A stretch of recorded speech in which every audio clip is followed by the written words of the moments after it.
मारता सखी ओही में ड्रिल मारता कबो टाइट कबो ढील मारता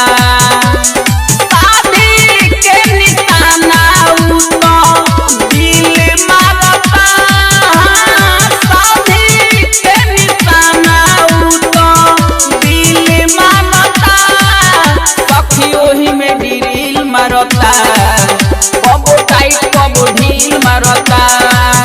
सखी ओही में ड्रिल मारता कबो टाइट कबो ढील मारता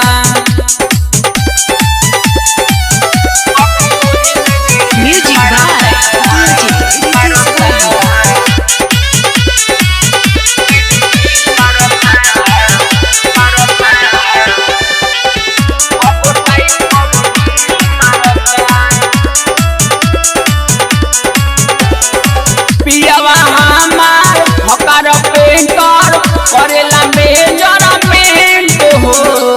ऊपर से नीचे देखेला पूरा खूबे गिरावेला रेंट हो पियावा हमार हकार पेंटर करेला मेजरमेंट हो ऊपर से नीचे देखेला खूबे तबे गिरावेला रेंट हो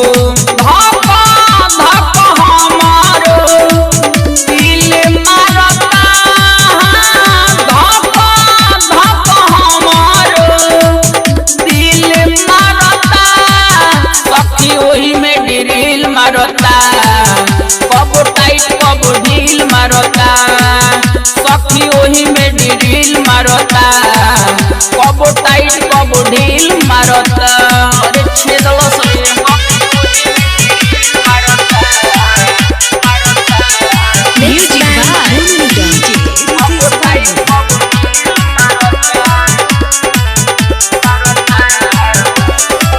फेरा में होकारा रहेला खाली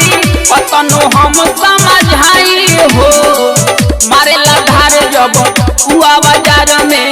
याद आ जाली माई हो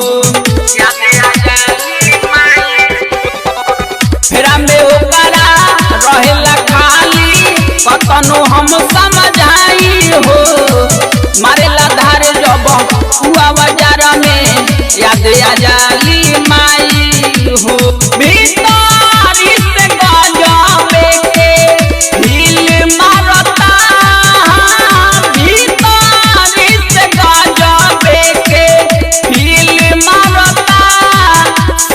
ओही में ड्रिल मारता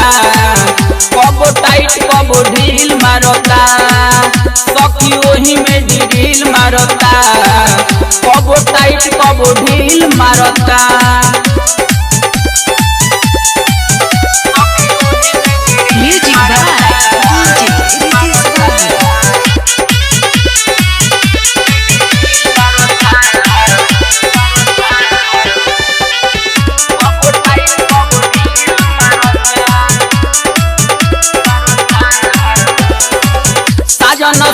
में पियावा रोजो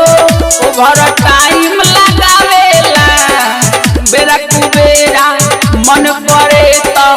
आके पलंगिया हिलावेला साजन सुमी सैया रोजो ओभर टाइम लगावेला बेरा कुबेरा मन करे तो आके पलंगिया हिलावेला बेबी पलंगिरा के उतो गिल मारता बेबी पलंगिरा के उतो गिल मारता सखी ओही में ढील मारता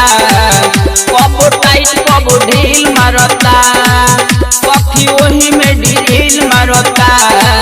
कबो टाइट कबो ढील मारता और नतिया के बेटा मॉडल माशाल्लाह रिकॉर्डिंग स्टूडियो न्यू दिल्ली।